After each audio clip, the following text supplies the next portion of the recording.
जो तो आप पे आधारित है। किस चीज को छोड़ना है वो उसकी आपके साथ आपके पास पूरी स्वतंत्रता है। क्रोध करेगा तो क्या असत्य सत्य हो जाएगा।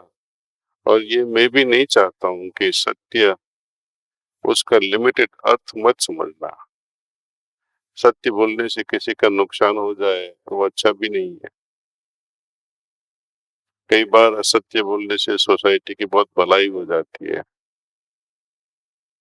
लेकिन उसका बार बार यूज नहीं करना चाहिए।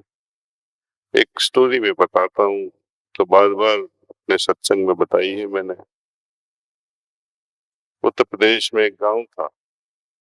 वहाँ माँ और बेटे और उनकी बहू रहते थे।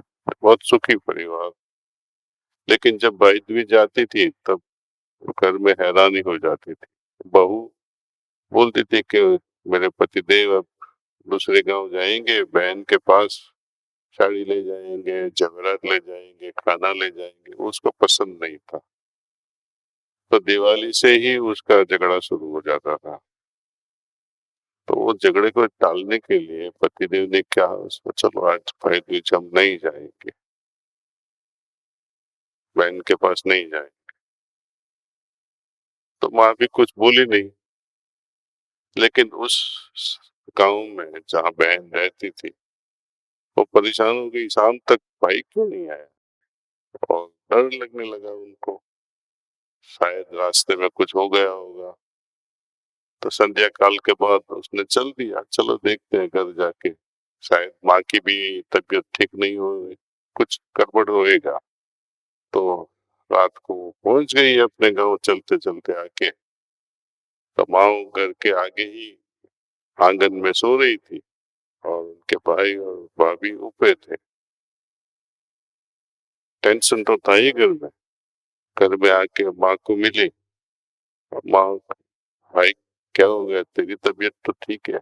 माँ बोली, मेरी तबीयत बहुत बिगड़ गई है,